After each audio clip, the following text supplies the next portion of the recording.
Ipinakita na ng Miro Systems Company Limited sa Commission on Elections ang produksyon ng mga makinang gagamitin ng bansa para sa 2025 midterm elections. Ang COMELEC naman merong pang ipinadagdag na nais nilang ipa-customize sa mga gagamiting makina. Mula sa South Korea, si Luisa Erispe sa sentro ng balita. Luisa? Audrey, ipinasirip nga ng Miro Systems Company Limited sa Commission on Elections ang proseso ng customization o mass production ng mga makina na gagamitin natin sa 2025 national at local elections. Nadagdagan pa naman ang mga nais ipa-customize ng COMELEC sa mga makina. Mula sa labas ng planta ng Miro hanggang pagbuo ng mga screen, mismong makina at pati na rin sa mga balota, ipinakita ng Miro sa Commission on Elections ang ginagawa nilang produksyon sa mga makina na gagamitin ng Pilipinas sa 2025 midterm elections. Pero kahit nagsimula na ang mass production ng Miro sa mga ACM, ang COMELEC may mga ipinadadagdag pa rin na ipapakustomize sa mga makina. Unang hiniling ng COMELEC ay ang matanggal ang opsyon na pwedeng baguhin ng botante ang kanyang boto. Sabi ng COMELEC, matatagalan pa kasi ang proseso sa pagboto kung ipatutupad ito. If you allow a voter to stay there for 20 minutes, 30 minutes each, nobody will be able to vote after that. So this is to allow everybody to vote.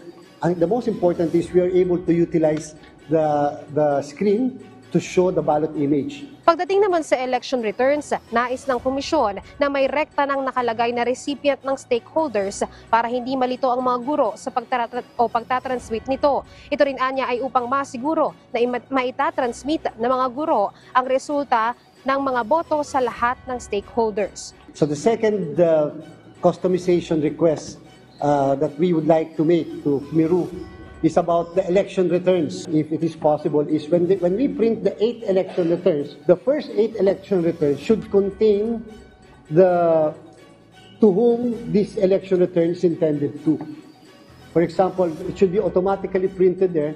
Bukod naman sa mga pinapabago ng COMELEC, may payo din ito sa Miro. Anya, sana ay magkaroon sila ng Memorandum of Understanding sa I1 at SMS Global, ang system provider naman ng Pilipinas para sa transmission ng mga boto. Ito ay upang masiguro na magiging pulido ang integration ng pagkuha ng election returns at pagtatransmit nito. Pinasisiguro din ng COMELEC na may backup sa mga SD card ng election returns at kaya rin ng mga makina ang kakaibang klima sa Pilipinas. Positibo naman ang sagot ng Miro sa mga hiling ng COMELEC at ipinangakong tatalima sila sa mga ipinadadagdag ng komisyon para sa customization. Nagpasalamat naman ang COMELEC sa pagiging transparent ng Miro para maging maayos ang eleksyon sa bansa.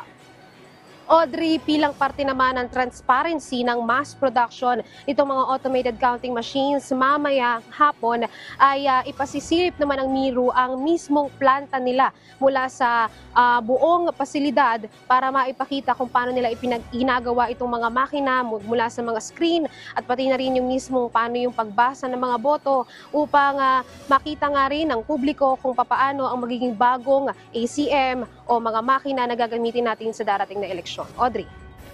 Maraming salamat, Luisa Erispe.